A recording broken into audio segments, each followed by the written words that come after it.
Plusieurs personnes font la grève de la faim et disent qu'ils jeûnent. Non, s'abstenir de la nourriture ne signifie pas que tu jeûnes. S'abstenir de la nourriture et chercher la face de Dieu, c'est ce qui est le jeûne. Moi j'ai vu des gens qui jeûnent de 6h à 18h et ils ne mangent pas. Et toute la journée ils au travail et il dit qu'il a jeûné. Non, tu as grévé.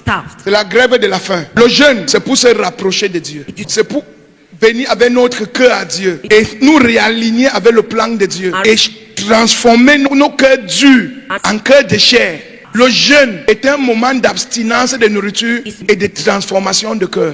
Pourquoi les gens jeûnent, ils n'ont pas de réponse? Parce qu'ils jeûnent et leur cœur ne change pas. Ce n'est pas seulement refuser la nourriture. Refuser la nourriture, ce n'est que la première étape. Il n'y a personne qui peut approcher Dieu sans circoncire son cœur. Même si ton cœur est dur, quand tu jeûnes le jour 1, le jour 2, ton cœur doit commencer à se transformer. Parce que quand ta chair faiblit, ton esprit a la force maintenant de toucher ton cœur. Mais il faut que tu donnes la permission à ton esprit de toucher ton cœur. Tu n'approches pas Dieu comme tu es. Tu approches Dieu pour devenir comme il est. 80% des chrétiens ne sont pas exaucés pendant le jeûne parce que pour eux, le jeûne, c'est pour obtenir une solution de Dieu. Je fais le jeûne de 3 jours, ça va me débloquer telle situation. Je fais le jeûne de 14 jours, je vais guérir. Je fais le jeûne de 40 jours, mon église va grandir. Mais lui-même, il ne change pas. Le jeûne n'est pas uniquement pour débloquer les situations. La Bible appelle le jeûne l'humiliation de son âme. La Bible appelle le jeûne la repentance de son âme, le réalignement de son âme. Le jeûne qui est agréable à Dieu, c'est le jeûne de celui qui se réaligne avec Dieu. Le jeûne n'est pas une formule d'obtention. Le jeûne est une formule de transformation. Regardez-moi, supposons que tu es Dieu. Regardez, elle m'a demandé, va t'asseoir là-bas. Et moi, je vais aller porter le baffle là. Et je n'ai pas la force pour aller porter. Et maman Ototo m'a dit, assieds-toi là-bas. Il y a un ange qui va t'apporter le baffle. Moi, je ne m'assois pas. Et après, il dit qu'il faut que je m'approche de maman Ototo. Je prends 3 jours de jeûne à sec sans manger. Maman Ototo, je vais aller au baffle. Maman Ototo, je vais aller au baffle. Maman Ototo.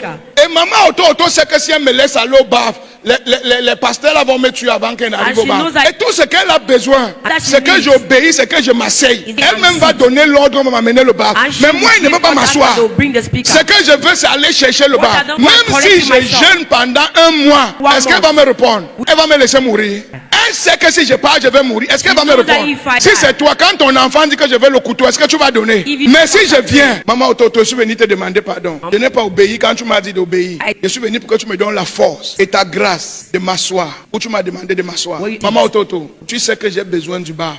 Mais je te fais confiance. Je ne sais pas où ma vie va, mais je vais m'asseoir.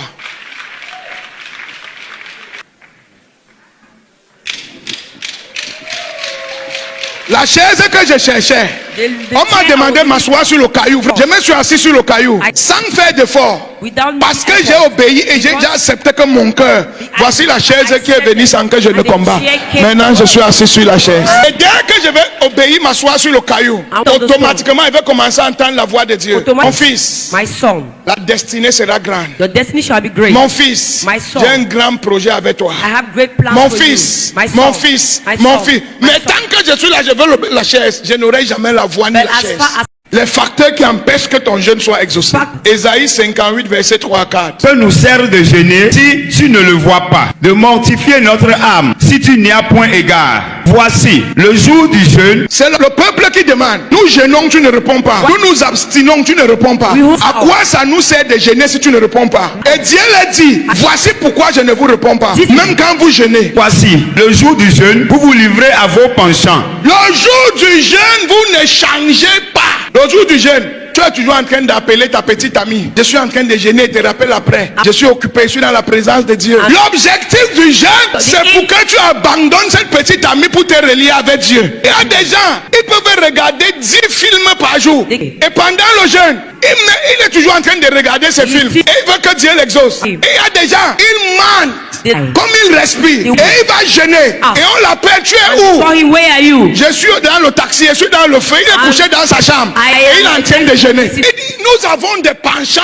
Nous avons des traits de caractère qui ne sont pas de Dieu. Quand nous venons vers Dieu, c'est pour soumettre ces caractères afin de les corriger. Ce n'est pas premièrement pour chercher la bénédiction. Le but pour lequel Dieu nous humilions nos âmes. C'est pour réaligner nos vies. Toute personne qui va gêner et dans son cœur, il veut réaligner sa vie avec Dieu.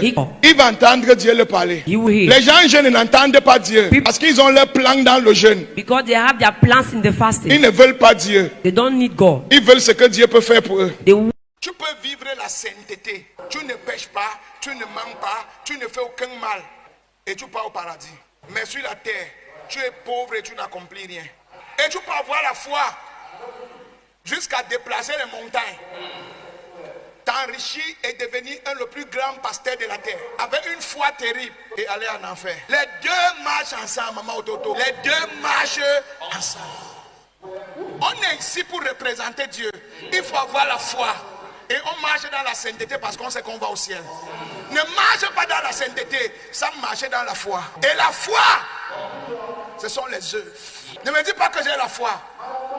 Montre-moi ce que tu as accompli sans te compromettre. Quand tu veux voir quelqu'un qui a la foi, vois ce que la personne a accompli avec Dieu sans se compromettre.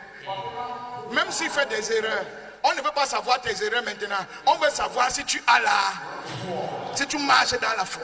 Mais pendant que tu marches dans la foi, notre Dieu est un Dieu saint. Tu sais bien que c'est pour un temps. Tu marches dans la sainteté pour aller après te reposer en paix. Ne te repose pas en paix sans créer aucun impact. Sinon, pourquoi Dieu ne t'a pas amené au paradis? Si tu as laissé ici, c'est pour que tu domines sur les feux enflammés de l'ennemi de ta famille par la foi. Que tu accomplisses des choses que personne n'a accompli par la foi. Que tu établisses et sauves les gens comme personne par là. Jusqu'à ce que tu marches dans la foi. Tu ne peux pas marcher dans la victoire. Ce n'est pas venir seulement à l'église. Tu dois travailler ta foi. Tu dois te rassurer que ta foi grandit. Et tu dois te rassurer que ta foi accomplit des choses. La foi, ce n'est pas venir à l'église chaque jour. Alléluia, oh, alléluia, alléluia, Jésus. Mon enfant n'a pas le travail, tu connais, aie pitié de moi. Non. Jésus est en train de dire, mon enfant, le pouvoir de la vie et de la mort n'est plus dans ma main, je t'ai donné. Et tu es là, Jésus. Et Jésus dit, mon enfant, tu dis, voici 15 ans déjà. Le pouvoir pour faire les choses, pour accomplir les choses. Ce n'est plus dans les mains de Jésus, c'est dans tes mains. C'est toi qui as accompli. C'est toi qui as accompli.